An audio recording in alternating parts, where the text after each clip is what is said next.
Ash, congratulations on getting to the final. It must be a pretty special feeling right now.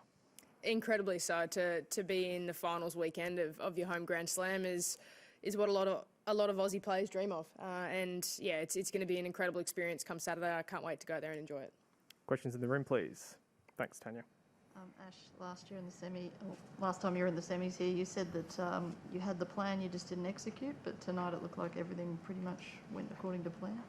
The conditions were a little bit different tonight to kind of what I'd played in previously with a little bit of humidity around it. It changed a few things, but I felt like I was able to adapt quite quickly. And like you said, I was able to execute how I wanted to play tonight. And obviously I was able to make Maddie uncomfortable and make her press, and that was kind of part of the plan as well. But I felt like we did a really good job all in all of playing the match in kind of our terms.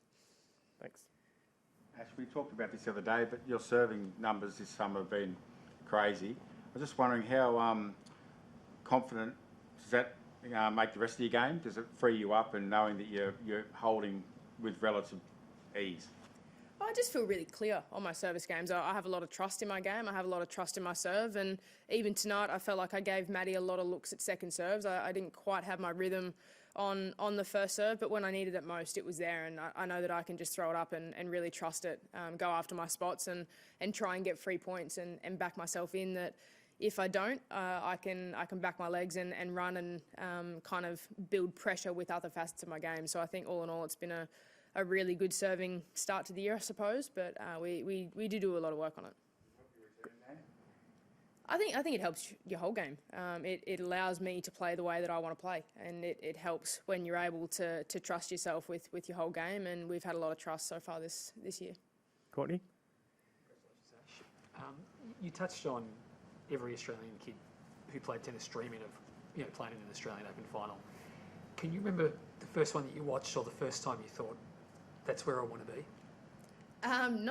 Not specifically, but I do remember my first experience here at the Australian Open. I would have only been 11 or 12 years old and came down for a training camp in the second week of the Australian Open, and to see how professional it was and to see everyone going about their business was really eye-opening. And then my first taste of it was in the juniors, and I loved it. And I think being able to get a taste of that kind of lit the flame, and you wonder what you can achieve, you wonder what you can do. And over the last 3 or 4 years, I've loved playing here in Australia. I've done had my best results here over the last little period, and it's really exciting now that we get to play for a title on a Saturday at your home slam. Tabani? Hi Ash, a lot of players focus on themselves and wouldn't kind of say they're trying to make the opponent uncomfortable. I'm curious, was there ever a part in your career, I guess when you were younger, that you weren't as focused on the opponent and only on yourself, and how that's kind of developed over your career? Oh, I'm still very much focused on myself, and I think I know that if I do the right things on my part, it will make my opponent uncomfortable. So I think it's a little bit of a double-edged sword in a way. Sometimes it's really nice to be able to focus internally and just focus on what you need to do, and at other times it's nice to look up the other end of the court and see how your opponent's reacting. Without a doubt, I've done that in various stages in my career, and sometimes it is nice to take the focus away from your feelings and focus on them a little bit more, and it just opens your eyes and changes the perspective of how you view the match. So I think being able to use a little bit of both is something that I like to do. Everyone's different, everyone's unique, and I found that doing a little bit of both really sharpens me up and makes me see the court in different ways. Scott? Ash, the next 48 hours, anything different, just the same process? Can you take us through how you'll spend the time? Oh, same old. I'm a creature of habit. Not a lot will change for us. The preparation stays the same. The processes are the same, and I'm able to switch off when I'm not here on site, and that makes the time when we are on site more enjoyable, more special, and then we switch on and get ready to go. Paul? Ash, just wondering, were you aware of the rain coming across, and if you were, how conscious were you of trying not to have that major break when they closed the roof up? We were told that there was some weather coming in that was expected kind of around 9, I think. But to be honest, I completely lost track of time when we were out on court and didn't even realise that the roof was closing as we were playing. And just when I jumped off the court, straight away I noticed that the roof was closed and then realised that it was raining, and so it was not in my focus by any means.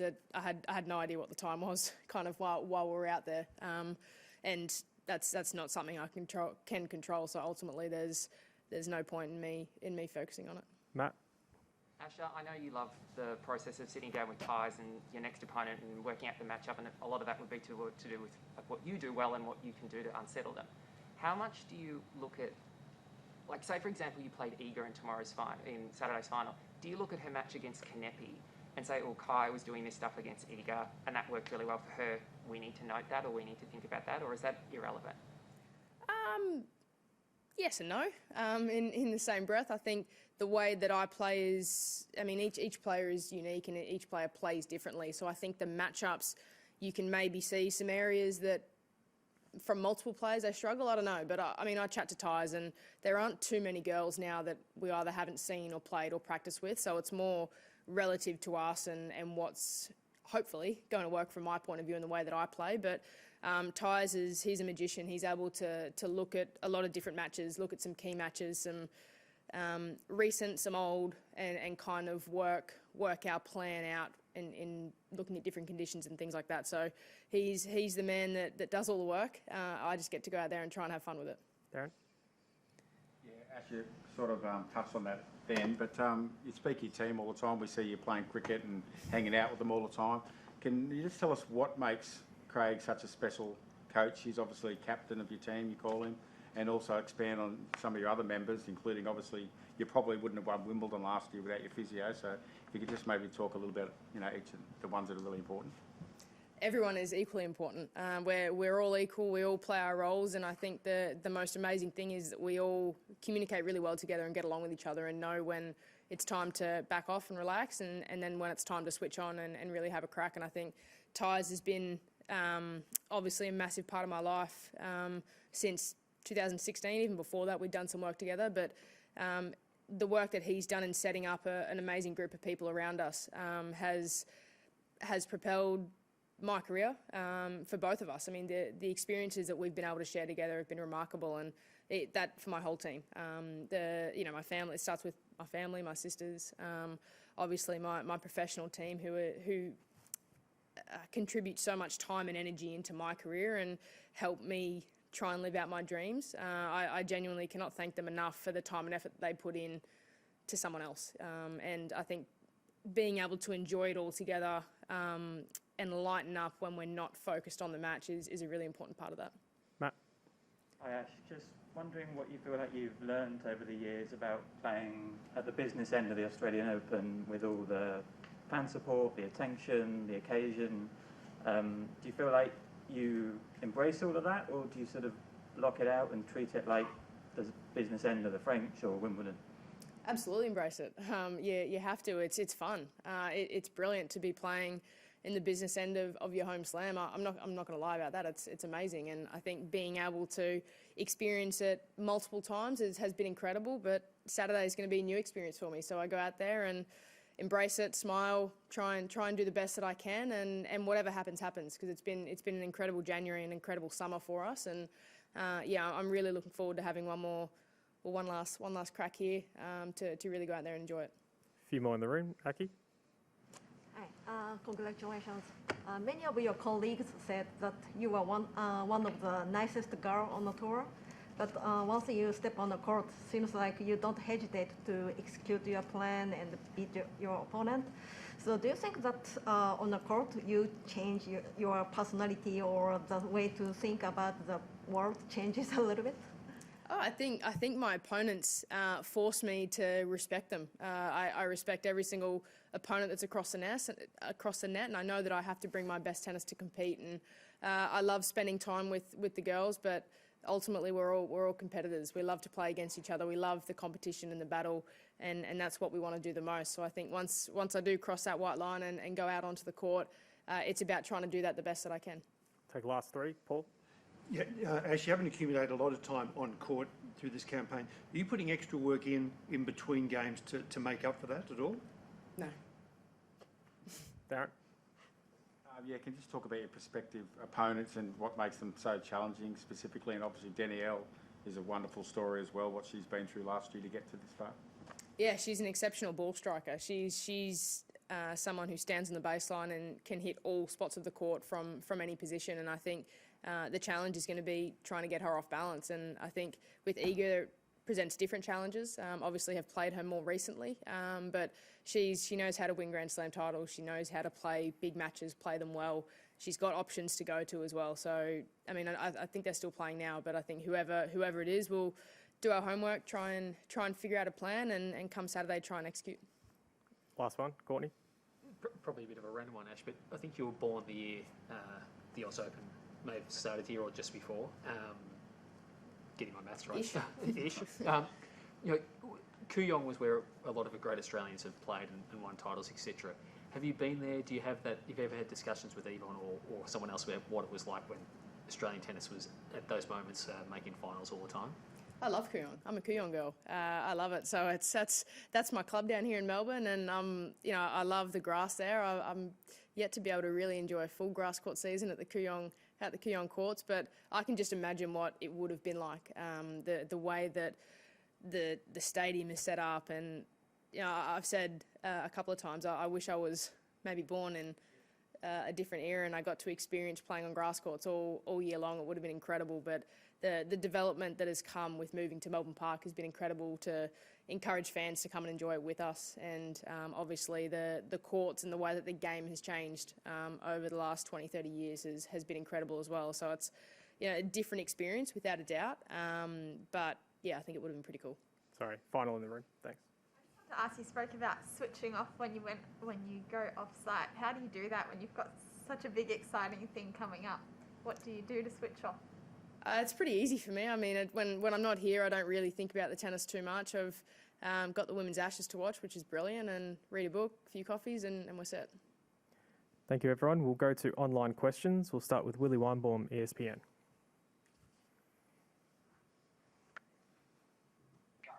Hi, Ash. Congratulations.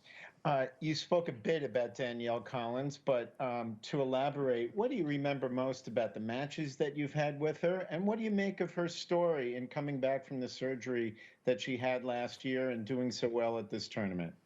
Yeah, Danielle's done incredibly well here in Australia before. I mean, we've played in Adelaide a couple of times. We've played on clay before, and I think the way that she's able to control the baseline and really take the game on, she's one of the most fierce competitors out here. She loves to get in your face and loves to really take it on. And if we happen to match up on Saturday, it's going to be no different. It's going to be a challenge for me to try and neutralise as best that I can. But it is certainly nice to see her back out here playing her best stuff.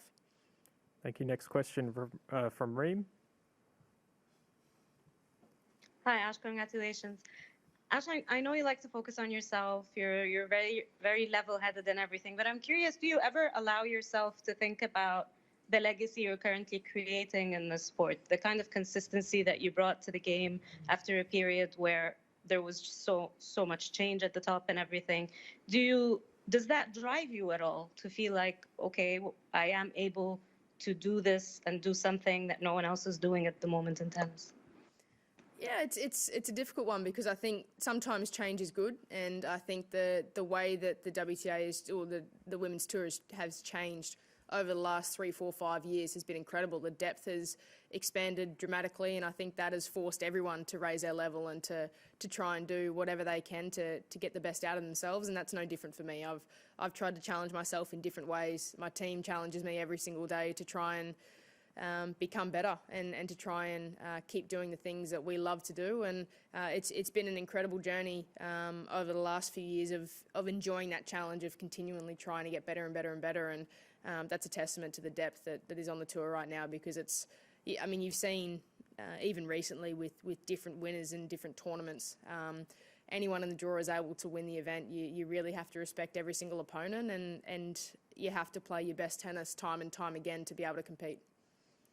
We'll go next to Courtney Newen, WTA. Hey, Ash, congrats. I know the tennis is not on the TV ever when you're around and all that sort of stuff, but you also have the deepest dossiers in your head with respect to players. When we ask you about other players, it's like an encyclopedia. So I'm curious, Where is that coming from? Is that just purely, memory from previous matches? Is it chatter from the locker room? Is it ties? Like, how do you compile that dossier on players? Ties is a massive part of that, without a doubt, but I think I also feel the feeling of how the ball feels when I play someone or practice with them. And like I said, there aren't too many secrets out here anymore. A lot of the time you've practiced with girls or played girls, so it's about who can execute the plan better on the day. And when I haven't seen someone play, that's when I'll really lean on Ties, because I know that he is the best at what he does, in a sense of giving me a really clear picture of what to expect, but also the possible changes and things that can happen. And then it's about giving myself time to adapt and change as I'm playing the match as well. But a lot of it comes from experience of feeling the ball, either when we're practiced with each other or playing against each other. And I mean, occasionally I'll have have a peek at some matches if I haven't seen someone play, but I don't usually last too long.